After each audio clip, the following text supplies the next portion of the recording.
नमस्कार दोस्तों, स्वागत है आपका आपके अपने इस यूट्यूब मंच पर।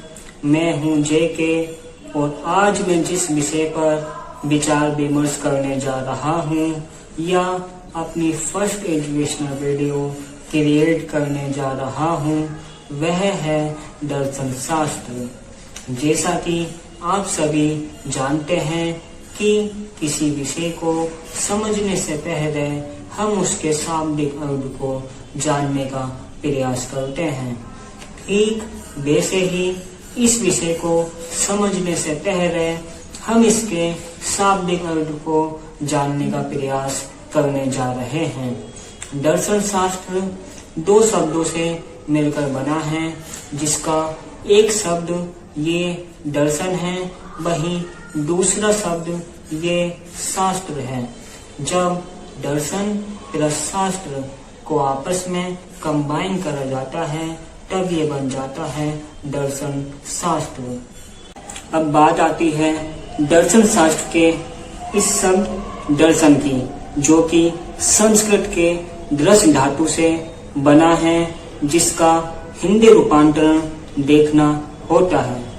वही अब बात आती है दर्शन शास्त्र के दूसरे शब्द शास्त्र की, जिसका हिंदी रूपांतरण अध्ययन करना होता है, यानी गहराई से अध्ययन करना, संपूर्ण अध्ययन करना। अब हमने ये तो समझ लिया कि दर्शन शास्त्र किन दो शब्दों से मिलकर बना है, परंतु अभी इन पर और अधिक गहराई से विचार विमर्श करने की आवश्यकता है।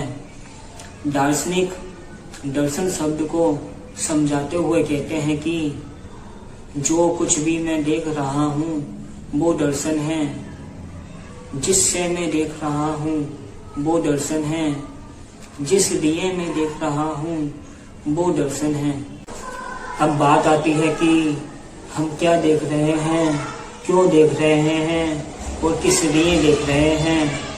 इन तीनों प्रश्नों के जवाब अगर हम सामान्य भाषा में समझें तब वही कि हम इस भौतिक जगत को देख रहे हैं। इस भौतिक जगत में जिन जिन चीजों का अस्तित्व है उन सभी को देख रहे हैं। इसके साथ ही हम अपनी नेत्र रूपी आंखों से इस भौतिक संसार को देख रहे हैं और अपने इस भौतिक शरीर की इच्छाओं की पूर्ति करने हेतु इस संसार को देख रहे हैं। अगर मैं सामान्य भाषा में समझूं तो आप मुझको देख रहे हैं, यह दर्शन है।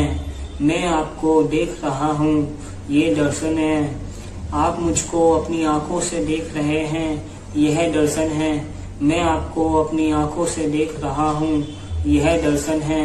इस कमरे में उपस्थित जिन जिन वस्तुओं का अस्तित्व है उन सभी को मैं अपने शरीर की इच्छाओं की पूर्ति करने हेतु देख रहा हूँ, यह दर्शन है।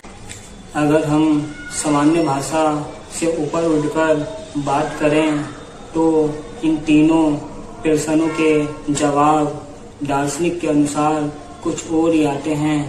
दार्शनिक कहता है कि हमको इस भौतिक जगत को नहीं, इस अंतिम सत्य को देखना है।